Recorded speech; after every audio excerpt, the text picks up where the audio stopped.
Hi everyone, welcome to the second series of our webinar for family psychoeducation. The first series was on family on well-being. So this one's on family psychoeducation. And as you know from our last webinar, my name is Aashini. I'm a counsellor and health promoter at AFS, Asian Family Services. And I have, and just to let you know, if there's any technical difficulties, please message us on the Q&A box. We will try our best to get that resolved for you. And also confidentiality and anonymity of the webinar. So everything's confidential and private. So our webinar outline for today, we will talk about what is gambling, who is affected, who is an affected other, how may I be affected by gambling, what can you do, what can you do to, where can you get help?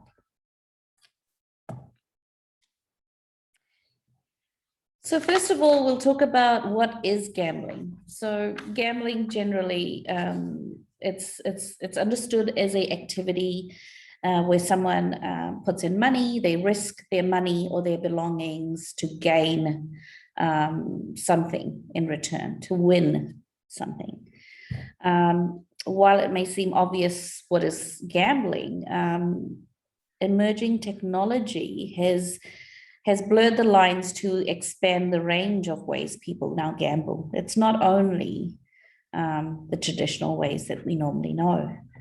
So we'll look at what sorts of gambling they are, methods of gambling.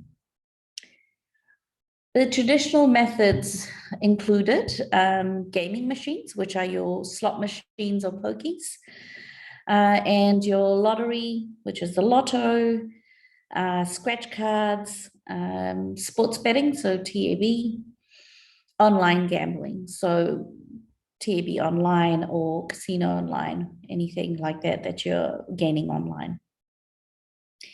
And the emerging gambling activities that are coming up are these ones. They're new, they're online investment trading, so stock, so trading online, fantasy sports, so that's gambling on sport teams that are created, games with in-app purchases. So this is, we can be as basic as Candy Crush when you're buying games. It could be kids' games. They actually play games online and they buy skins and other things that are easily purchased online. Online auctions, so just buying things online is where you're on auction, where you put in money and it constantly helps you gain money or uses your money. That's also gambling because you're going to win an item in the end. Again, if there's any questions, please feel free to write in a Q&A. We're here to answer your questions. We will answer it either, if we can, during the slides as we're talking about things, or right at the end. So when does gambling become a problem? So it can be difficult to identify when someone has developed a gambling problem. However, someone can have a gambling problem if they are addicted to an activity or they cannot control the urge to participate. So they need to access that game. They need to go to the pokies or the casino. And gambling has a negative effect on their life. And there are different ways to gamble. And this has developed into an addiction. So or become difficult to identify if they are addicted. So some statistics we'll talk about, gambling operators and the key financial statistics. So this basically shows the amount lost or spent by players, as well as the profit, as the gross profit of their gambling operator. So the New Zealand Race Board, which is TAB, the cost that they had, which is the nearest million, was 315 million between 2019 and 2020. New Zealand Lotteries Commission, you can see that they were 631. The pokies, it's outside the casino, not in the casino. The highest cost was 802 million. And the casinos were 504 million.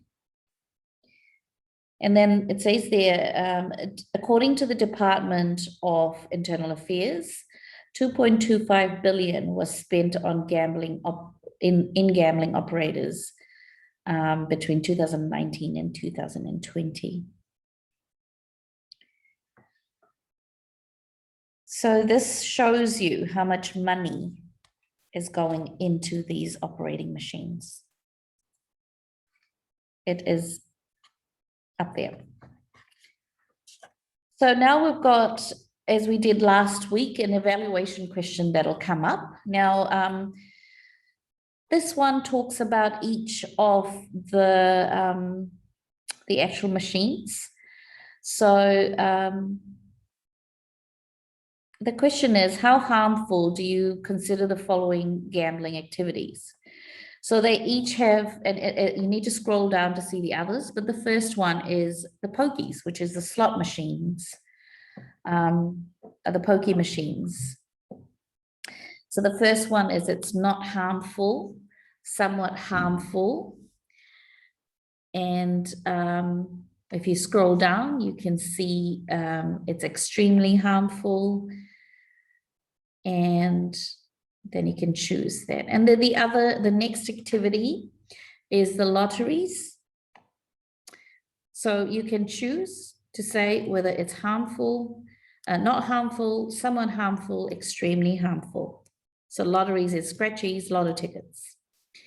What do you think the casino gambling is? How harmful do you consider that? Not harmful, somewhat harmful, extremely harmful.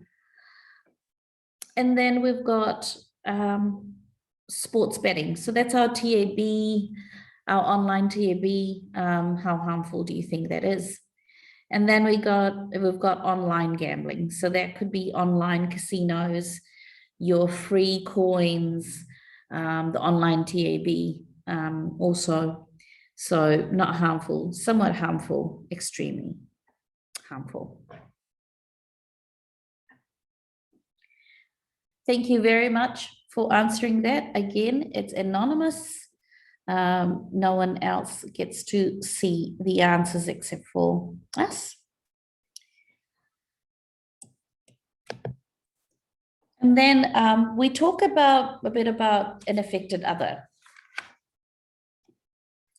So when we hear the word affected other, it means, basically to me, it means that someone else has been affected by someone's gambling. Which is what it means. Affected other is any family or friends who have been affected by someone else's gambling. The signs, the warning signs of gambling, knowing what they are will help you decide what action to take. The most common ones is the person's mood and behavior. It changes. The person's finances change. There's changes in the finances. There's changes in how the person spends their time.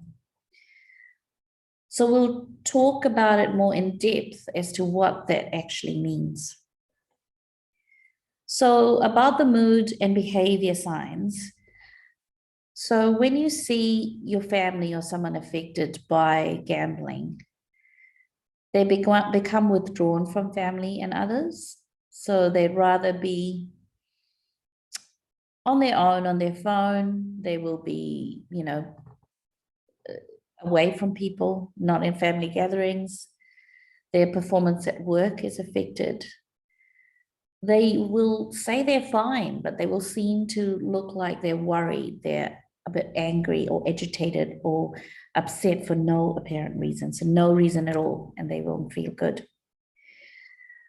They're feeling hopeless, depressed, or frustrated, or even suicidal. They're reporting they're not feeling well.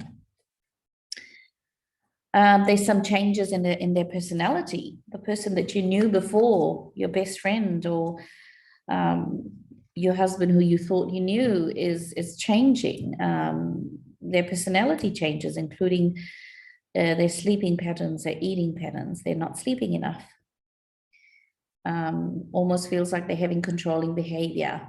They will have controlling behavior, as in, I'm fine, everything's okay.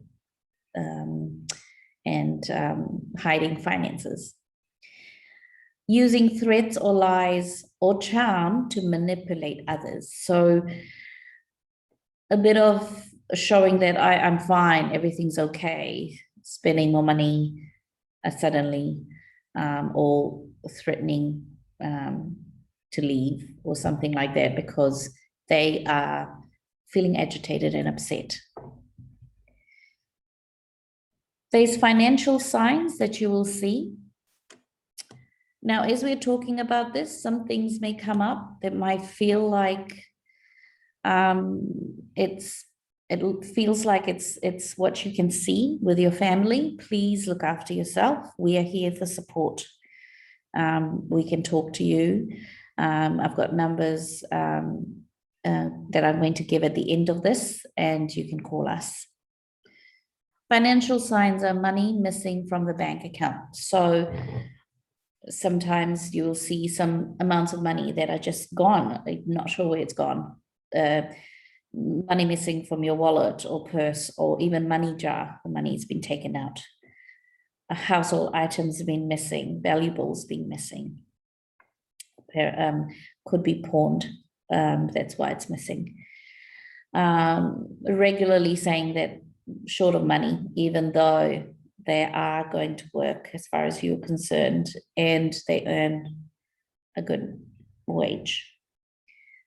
Constantly borrowing money from family members, sometimes especially vulnerable family members, and also from you or on a regular basis, saying it could be for the business, it could be for this, but that's because it's going on gambling.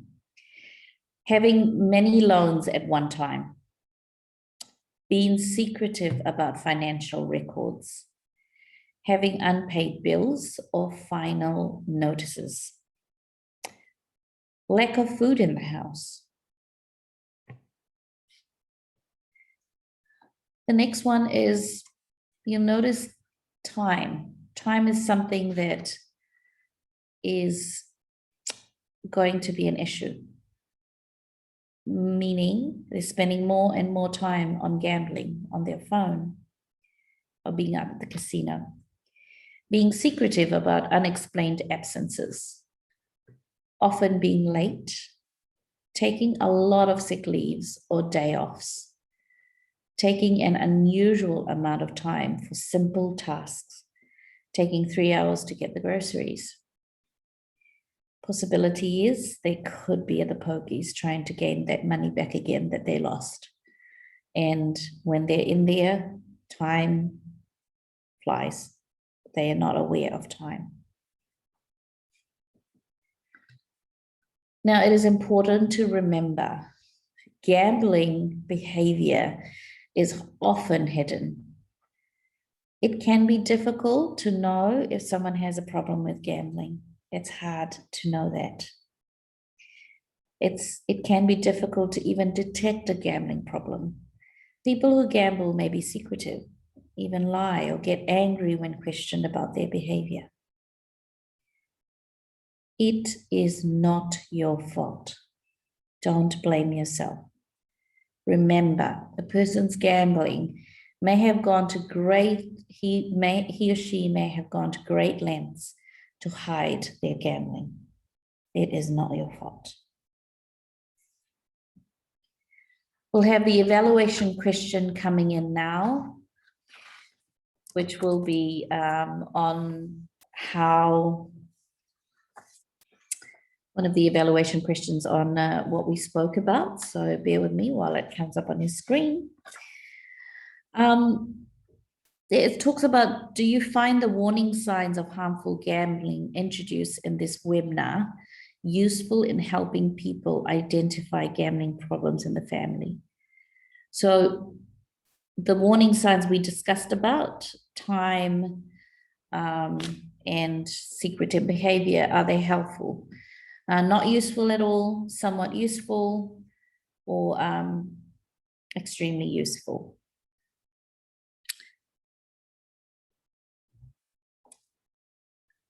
Thank you.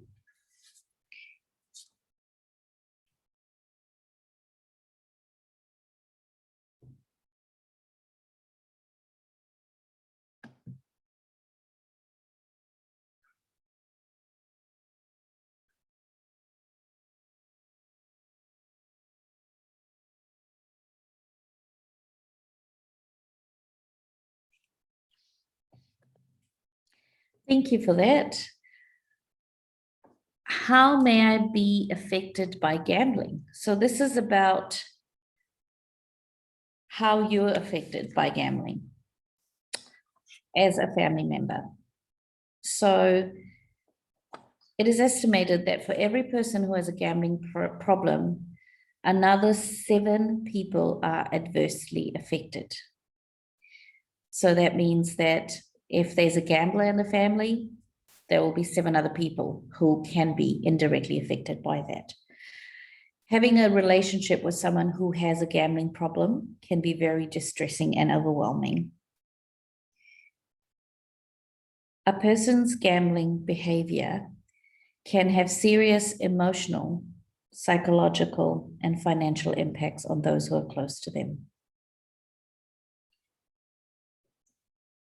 The emotional impact that people have on the gambling affected family is physical or emotional abuse. There will be physically and emotionally, so lying and controlling behavior is emotional abuse, and physical is obviously physical. There'll be an emotional impact would be breakdown in relationship. There'll be a lack of intimacy, feelings of worthlessness, feelings of shame and embarrassment, feeling of helplessness.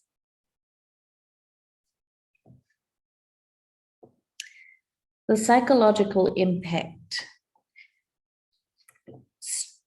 is the stress-related illnesses, social isolation, family arguments, depression and anxiety, and poor sleep. So stress-related illnesses could be, you could have colds and flu that could be suddenly happening, body aches and pains, mental health illnesses, and family arguments.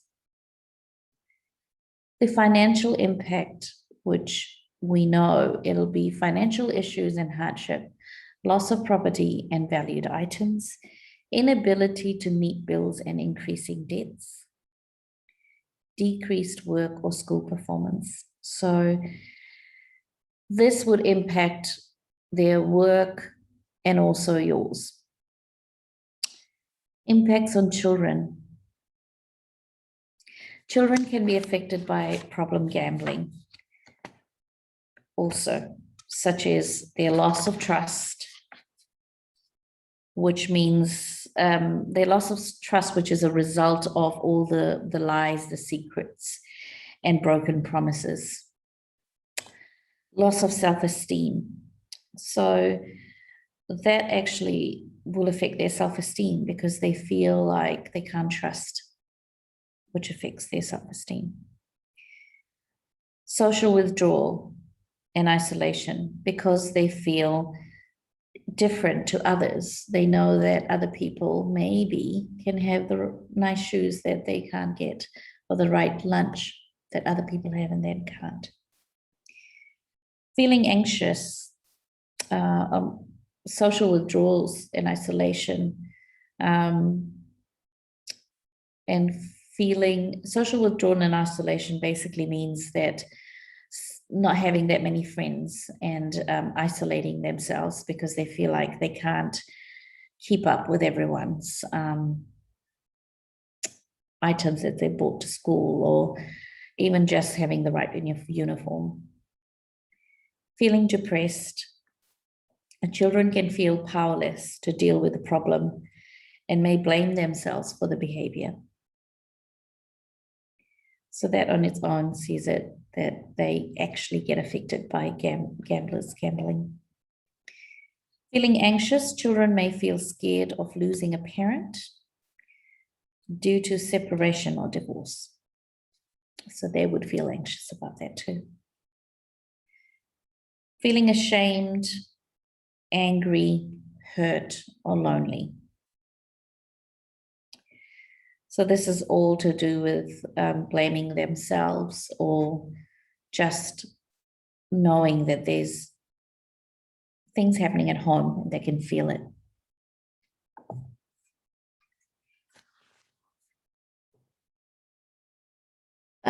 We've got resources. This particular page is about resources that we have that's available.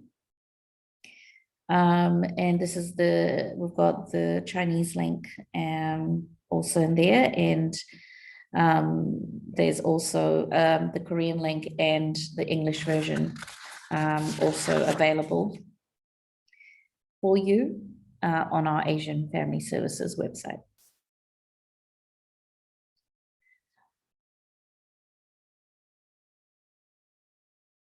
And this is an example of being affected by problem gambling. And it says Korean translation, but we've also got our English translated ones available. And what can I do? So thinking about the effect another person's gambling is having on your life is a good place to start in terms of managing the impact. A relationship with someone who has gambling problems can be very distressing and overwhelming. This is particularly the case when you don't know how to help your loved one and can see them struggling with this addiction. It is important to remember that these behaviors are often out of character, adding to the gambler's feelings of guilt and shame, which can fuel ongoing gambling. Gambling can become an escape for having to face these devastating impacts. So the next few steps will discuss how to take care of yourself and your family. So first of all, start the conversation. Now, it can be hard to trying to talk or help someone who gambles, especially if they do not think they have a problem or do not want to stop. So simple gestures such as listening when the gambler wants to talk and checking how they feel can help them feel safe, so that they begin to talk about what's going. Providing this support is an important step in recovery. And it's also about using connecting statements. So a connecting statement is a truthful statement about something positive between you and the other person that makes you both feel connected and positive about your relationship. For example, I really care about you and what happens to us. And because of that, I feel I have to talk about what I've been noticing. And that's when you can start that conversation.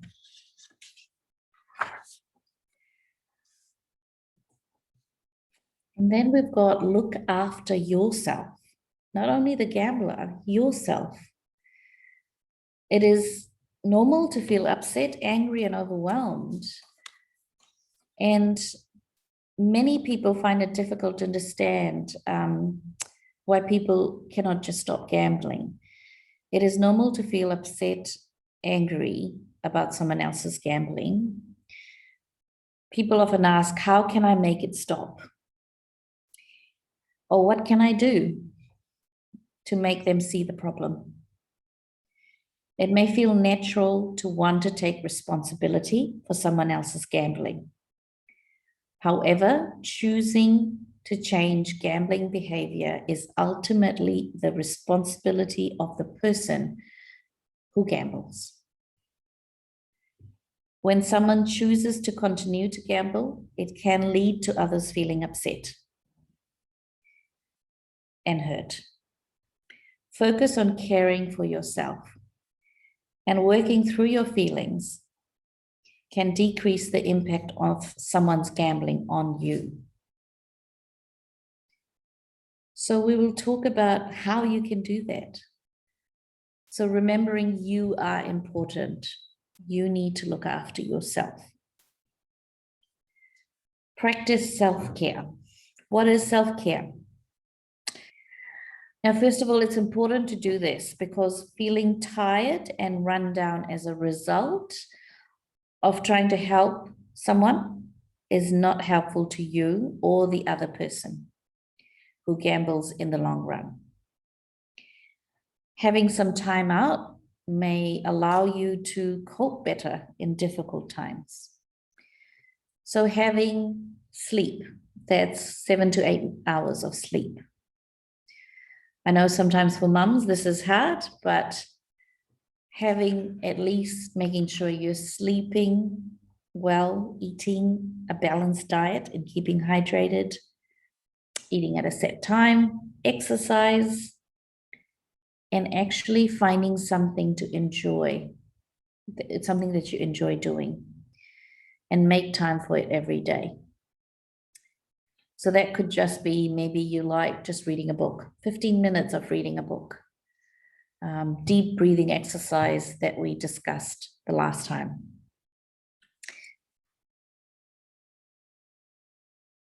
And then we get to the finance side of things because, yes, we all look after ourselves, but there's also the finance. So protect yourself and those around you by taking control of finances for the immediate future. Limiting access to cash for the person who gambles. So that could be giving the person lunch money and limiting the rest. Organizing direct debits for bills, mortgages, and other regular payments. So making sure that things are paid before anything happens. Creating a realistic budget.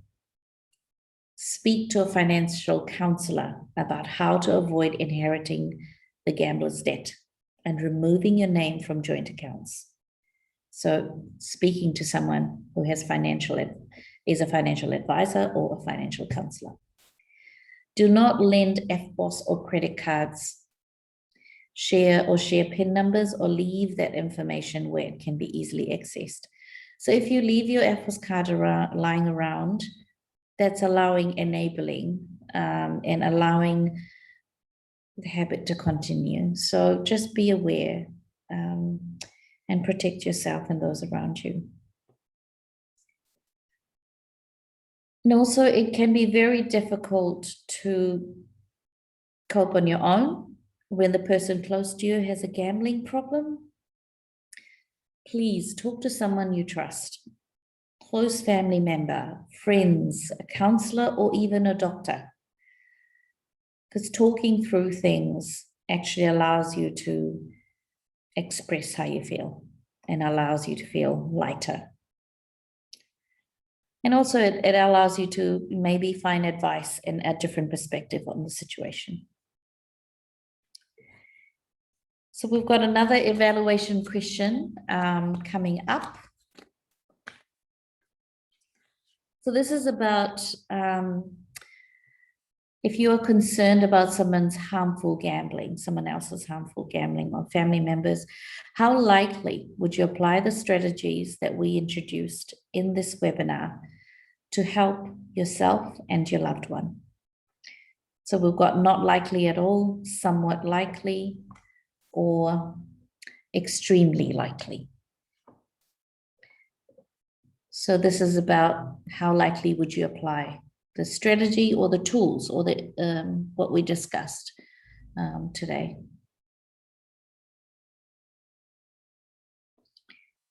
Again, your answers are private and confidential. Thank you.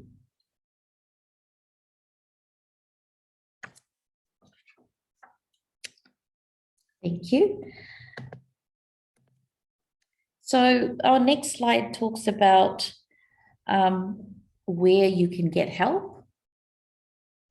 So at Asian Family Services, we offer support for anyone affected by gambling issues, not just the gambler themselves. So reach out when you need someone to talk to, first of all, and also free help is available for family members and others who are close to a problem gambler. And this is provided by Asian Family Services. So we are, again, like I mentioned in the last webinar series, that we are New Zealand's only mental health and gambling harm minimization service provider for Asian people. We provide support to our Asian communities since 1998. We offer nationwide professional and confidential services throughout New Zealand. Our services are in 8 languages, including English, Mandarin, Cantonese, Hindi, Fijian Hindi, Korean, Vietnamese, Thai, and Japanese. We have qualified and registered counsellors and social workers that are ready to support you. We also have created a resource, a guide for Asian people to manage addictions and emotional stress. It's been translated in Hindi also for anyone who understands the Indian language and can read it. For anyone, we've got that available, and it's also in English. And it allows you to see what we spoke about today, and it gives you in-depth ideas and discussion. We also have our website, Asian Family Services. If you go to Facebook, YouTube channel, Instagram, or WeChat, we are available on these platforms also. If you've got any questions, we can help answer them. So please type out any questions that you have, or anything you needed to know, or any support you needed. Our phone number is available for you to call. It's 0800 862 342. And we've got our phone numbers also in our Asian Services website.